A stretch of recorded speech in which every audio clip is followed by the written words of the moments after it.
Hello, जय Hind friends. इस video में हम आज जो है आईपीसी यानी भारतीय दंड संहिता 1860 यानी Indian penal code 1860 Indian penal code 1860 का जो चैप्टर जो है 17 है यानी अध्याय 17 को जो है हम आज से पढ़ना स्टार्ट करते हैं और इसको जो है हम पढ़ेंगे। सबसे पहले देखते हैं अध्याय 17 में जो है क्या दिया गया है। तो जो अध्याय 17 है उसमें जो है संपत्ति के विरुद्ध अपराधों के विषय में दिया गया है, यानी ऑफेंसेस अगेंस्ट प्रॉपर्टी, यानी प्रॉपर्टी के विरुद्ध जो अपराध किए जाते हैं उससे संबंधित प्रावधान जो है अध्याय 17 में दिए गए हैं। तो अध्याय जो 17 है वो धारा 378 यानी 378 से लेकर 462 यानी 462 तक दिया गया है। इस चैप्टर की जो है एक विशेषता ये है कि जो अध्याय 17 है वो आईपीसी का सबसे बड़ा अध्याय है। ये प्रश्न जो है विभिन्न कंपटीशन एग्जामों में पूछा जा चुका है या आगे भी पूछा जाने की संभावना है। तो इसलिए इसको भी ध्यान में रखना आवश्यक है कि जो आईपीसी का चैप्टर 17 है यानी टोटल आईपीसी में 23 अध्याय दिए गए हैं, यानी 23 चैप्टर दिए गए हैं। 23 चैप्टर में जो है जो अध्याय 17 है वो सबसे बड़ा चैप्टर है।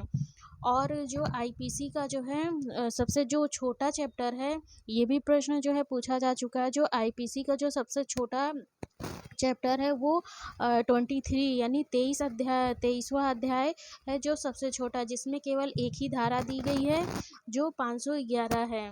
तो इसको जो है ध्यान रखना पड़ेगा कि आईपीसी का अध्याय 17 जो सबसे बड़ा है। अब यहाँ पे जो आईपीसी के अध्याय 17 में जो धारा 378 से लेकर 462 तक दिए गए हैं, इसमें जो है हम इसको पहले जो है डिवाइड कर लेते हैं कि इसको पढ़ना कैसे है। तो इसमें जो यहाँ पे देखते हैं, इसको सबसे पहले डिवाइड करते हैं। जैसे कि जो है इसमें कितने प्रकार से जो है अपराध जो है संपत्ति के विरुद्ध किए जा सकते हैं। तो इसमें जो पहला दिया गया है जो है पहला डिवीज़न इसका हम करते हैं धारा 378 से लेकर 424 तक। जो धारा 378 से लेकर 424 तक दिया गया है, इसमें क्या होता है कि जो संपत्ति के विरुद्ध अपराध होता है उसमें क्या होता है कि जो संपत्ति है उससे जो है वंचित कर दिया जाता है। जो संपत्ति का मालिक है यानी जो प्रॉपर्टी का ओनर है उसको उस संपत्ति से वंचित कर दिया जाता है, यानी उससे जो है संपत्ति को जो है ले लिया जाता है या हटा लिया जाता है या छीन लिया जाता है। और इसका दूसरा वर्ग जो है, दूसरे वर्ग में जो है हम बांटते हैं जो है 425 से लेकर 440 तक। 425 से लेकर 440 तक में जो दिया गया है, इसमें क्या होता है कि जो है संपत्ति को नष्ट कर दिया जाता है, यानी रिष्टी का अपराध, मिसचीफ का अपराध होता है कि इसमें जो है संपत्ति को नष्ट कर दिया जाता है या उसको इतना क्षतिग्रस्त कर दिया जाता है जो वह उपयोग के लायक नहीं बचती है। तो इसका जो है अगला जो डिवीज़न हम करेंगे वो करेंगे जो है 441 से लेकर 462 तक हम पढ़ेंगे। 441 से लेकर 462 तक में जो अपराध दिया गया है वो सांपत्तिक अधिकार से संबंधित जो है अधिकार जो होते हैं उनका हनन किया जाता है या उनका उल्लंघन किया जाता है। जो सांपत्तिक राइट होते हैं, मतलब जैसे मेरा मकान है तो मेरे मकान में मेरी अनुमति के बगैर बिना अगर कोई व्यक्ति जो है मेरे घर में प्रवेश करता है तो वह जो है हाउस ट्रेसपास का अपराध होगा। तो उसने जो है हमारा कोई नुकसान तो नहीं किया, लेकिन उसने जो मेरा राइट है कि हमारे घर में बिना हमारी अनुमति के कोई प्रवेश ना करे, तो उस अधिकार का उसने हनन किया। इस प्रकार जो है धारा 378 को धारा 378 से लेकर 462 को हम 3 पार्ट में डिवाइड करके जो है पढ़ेंगे। तो सबसे पहले जो है कि 378 से 424 में जो है वो संपत्ति से वंचित कर दिया जाता है। दूसरे में जो है दूसरा जो डिवीज़न है वो 425 से 440 तक है, इसमें जो है संपत्ति को नष्ट कर दिया जाता है, यानी कि मिसचीफ या रिष्टी का अपराध है। और जो तीसरा जो है डिवीज़न है उसमें जो है 441 से लेकर 462 तक में जो सांपत्तिक अधिकार है उनका हनन किया जाता है। अब हम यहाँ पे एक एक डिवीज़न को आगे जो है पढ़ेंगे और उसको समझेंगे। तो यहाँ पे सबसे पहले हम जो है देखते हैं जो ये फर्स्ट डिवीज़न है, धारा 378 से लेके 424 तक। इसको इसमें जो है कौन-कौन से अपराध आएँगे इन धाराओं के तहत जो है, और कौन-कौन से अपराध आएँगे उनको उनको भी हम यहाँ पे अलग-अलग करके पहले डिवाइड करके जो है समझ लेते हैं। तो आगे जो है पढ़ने में जो है समझने में जो है संपत्ति के विरुद्ध अपराधों को समझने में आसानी होगी।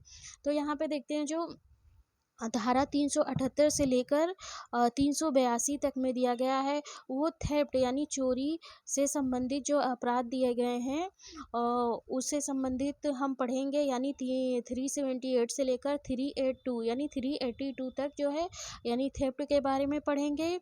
अगला जो है 383 से लेकर 389 यानी 389 में जो है एक्सटॉर्शन से संबंधित जो अपराध दिया गया उसको हम पढ़ेंगे, उसको यानी उद्यापन के विषय में।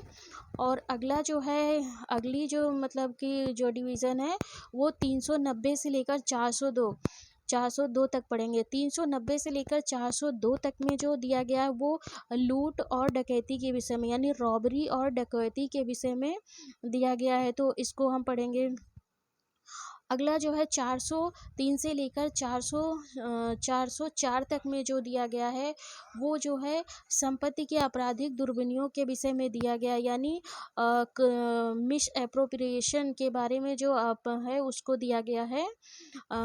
तो यहाँ पे 403 से ये 404 तक हम पढ़ेंगे। अगला जो है 405 से लेकर 409 तक जो बढ़ेंगे वह हम पढ़ेंगे जो है आपराधिक न्यास भाग, यानी क्रिमिनल ब्रीच ऑफ ट्रस्ट के बारे में पढ़ेंगे, जो 405 से लेकर धारा 405 से लेकर 409 तक पढ़ेंगे। अगला डिवीज़न जो है 410 यानी धारा 410 से लेकर 424 तक हम पढ़ेंगे।